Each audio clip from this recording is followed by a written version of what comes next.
Mas Nofem, berarti kalau misalkan pasien datang, kemudian masuk kriteria kegawat daruratan, kemudian BPJS aktif, berarti langsung bisa digunakan ya Bisa BPJS-nya? dong, pasti.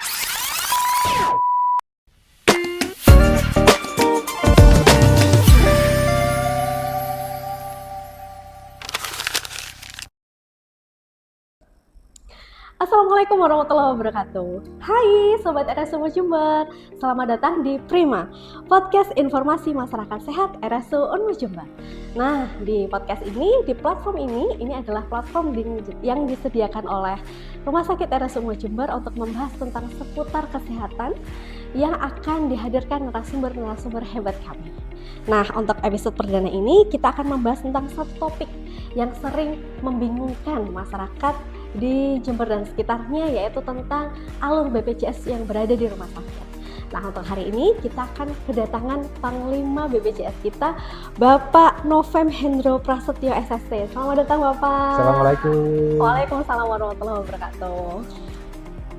Halo Pak Nofem, bagaimana kabarnya hari ini? Alhamdulillah sehat. Sehat ya? Iya. Oke, ini biar lebih enak, boleh manggil Mas aja nggak sih? Kayaknya enak Mas aja Mbak ya. Mas aja ya? Kayaknya sambil senderan Senderan boleh nggak ini ya? Oh Silakan, boleh ya, silakan. oke. Oke, Kayaknya lebih baik. nyaman ya senderan. Lebih nyaman ya? Iya. Oke, baik Pak Nofem. Mas Nofem. Oke. Oh iya betul, Mas aja Mbak ya. Mas aja, oke. Jadi kan biasanya ada di front office nih, Mas Ya. Nofem ya? Di frontliner gimana sih nuansanya? Seru nggak sih ketemu dengan berbagai macam pasien yang berada di depan? Alhamdulillah seru sekali ya. Pasien-pasien yang datang itu baik keluarga atau pasien ini kan dengan kondisi yang ada yang sakit ya, ada yang galau atau kita tetap harus memberikan senyum yang paling indah. Pelayanan harus selalu ramah pada pasien. Gitu ya, Iya. Mas Nofem ya. Iya nih, beberapa pasien biasanya kan datang ke kita, datang ke pendaftaran, biasanya satu pasti untuk daftar pasien ya. Ya. Yang kedua kan pasti akan kebingungan nih, beliau ini sebenarnya punya BPJS atau enggak sih, gitu ya. Nah, biasanya pasien-pasien yang seperti ini yang sudah terlanjur datang itu kan pasti bisa dicekkan di rumah sakit ya. Ya. Kalau pasiennya ingin lihat nih, ingin tahu beliaunya punya BPJS nggak sih, Mas Nofem? Ini biasanya gimana sih alurnya?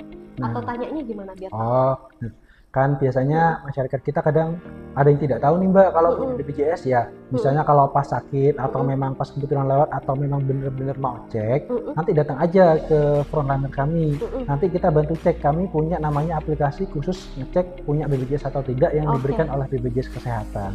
Itu kalau yang mau datang. Tapi Mbaknya kalau mau secara online, misalnya rumahnya jauh nih, mau online ceknya, tinggal WA aja ke nomor kami, nggak apa-apa kok. Insya Bisa Allah ya? kami bantu untuk Oke. cek. Ya. Dimudahkan teknologi ya. Betul. Oke.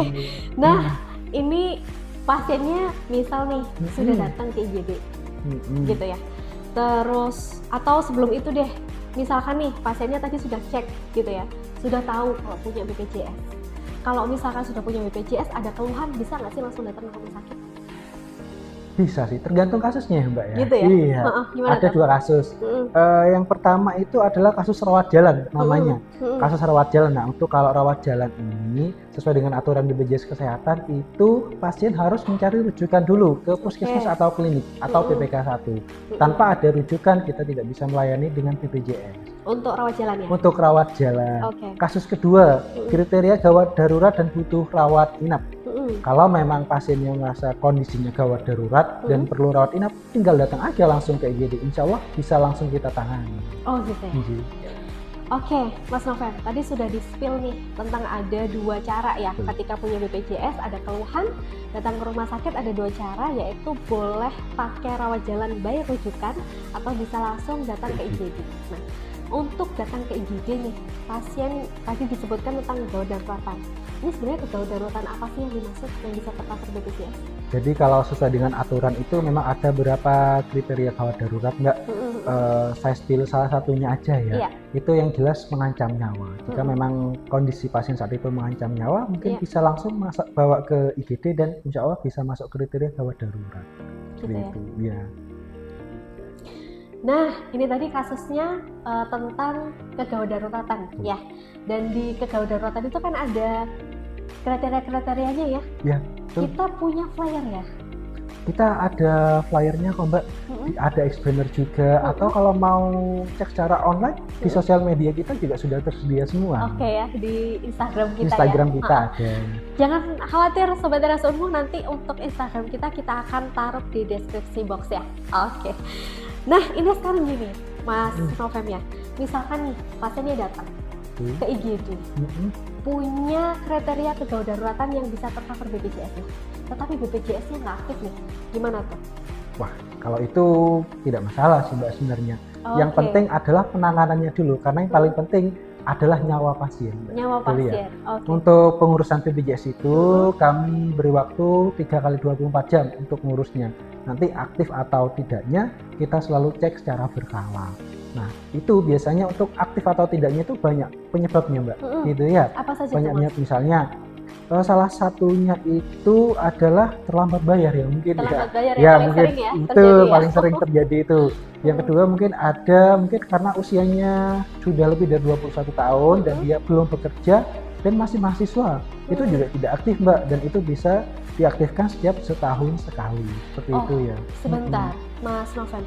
Ini kalau misalkan usianya lebih dari 21 tahun itu maksudnya kan biasanya dia masih ikut satu kakak dengan orang keluarganya. tua. Iya. Oh, berarti kalau misalkan dia sudah lebih dari 21 tahun harusnya kan sudah pengurusannya sendiri, pembayarannya mandiri gitu. Kalau memang dia sudah bekerja.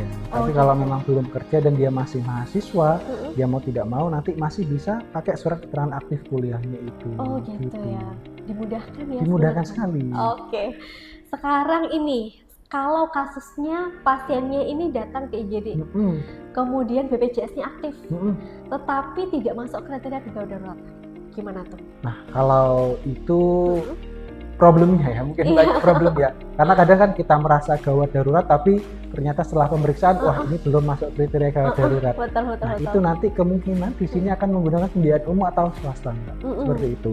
Ada lagi, kita sebenarnya punya satu layanan, namanya itu ODC, yaitu One Day Care. Itu layanan 1 hari, tapi itu pembiayaannya menggunakan umum. Oke, gitu ya. Iya. ODC One Day Care menarik ya.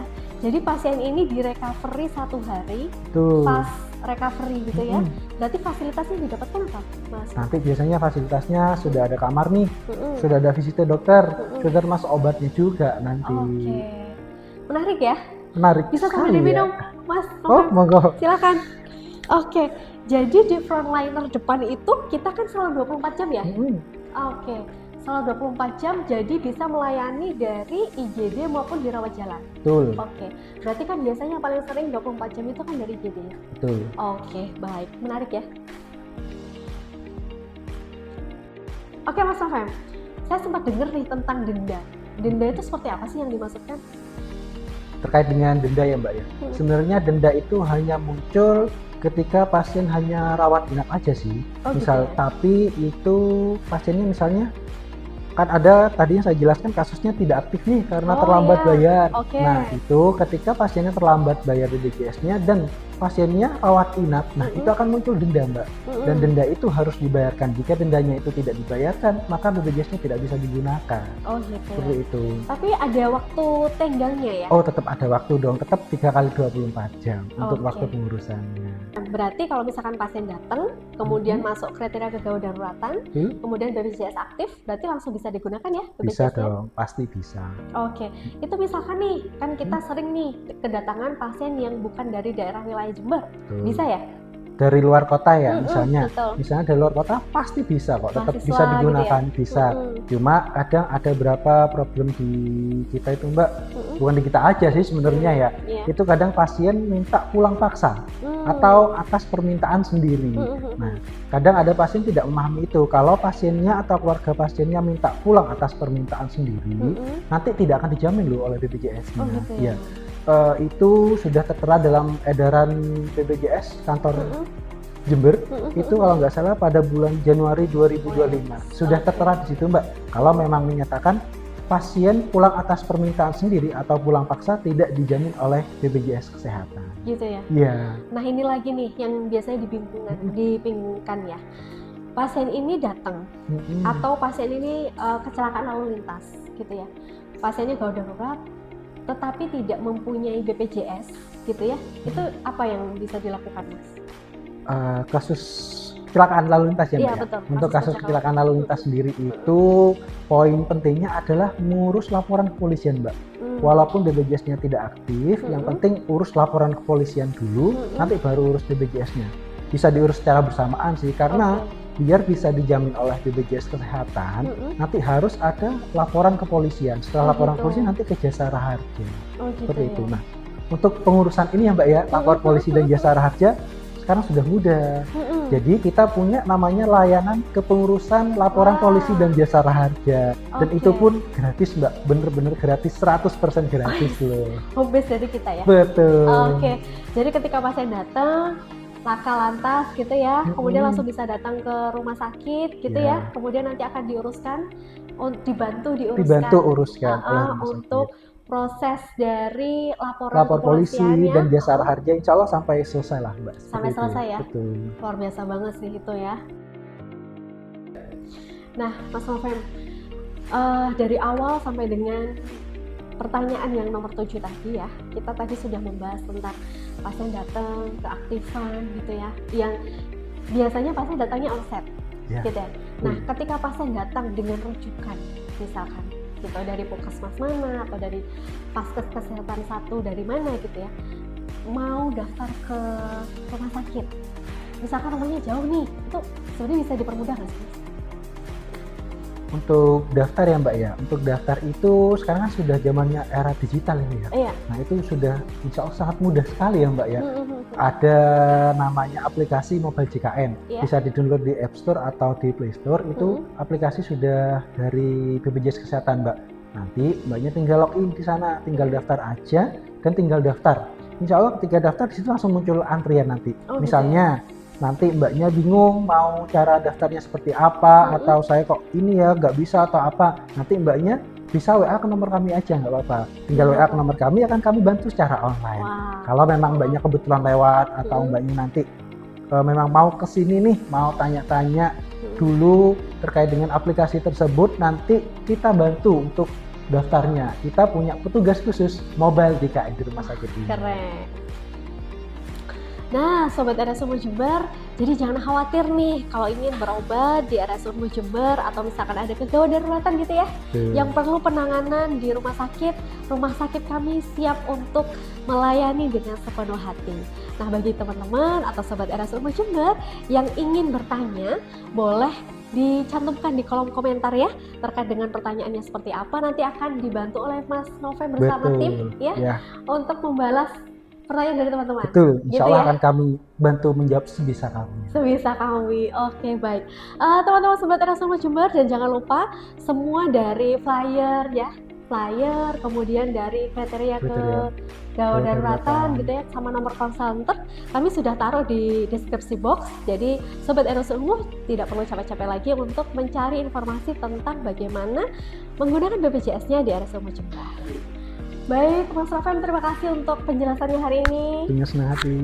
Lumayan mencerahkan tentang sekelumit BPJS di rumah sakit Umum Jember ya. Oke, sehat-sehat selalu Mas Noven. Ya, terima kasih. Sama-sama. Dan juga terima kasih kepada rekan-rekan Sobat RSUM Jember yang sudah menonton podcast ini dari awal sampai dengan akhir nanti. Dan jangan lupa kalau misalkan ada keluhan, ingat dulu Rumah Sakit Umum Jember. Bersama kami RSUM Jember, layananku ibadahku tulus dengan sepenuh hati. Mas Noven, kita sebelum kita tutup, kita jargon dulu boleh? Seperti apa Mbak jargonnya nih? Nah, jargon kami seperti ini. Dulu nih harus. Boleh ya. Ketika saya bilang prima, Mas Noven bisa jawab, dari kita untuk hidup lebih bermakna. Kita coba dulu ya. Coba dulu ya. Oke, baik. Prima. Dari kita untuk hidup lebih bermakna. Terima kasih. Wabillahi taufiq wal hidayah. Wassalamualaikum warahmatullahi wabarakatuh.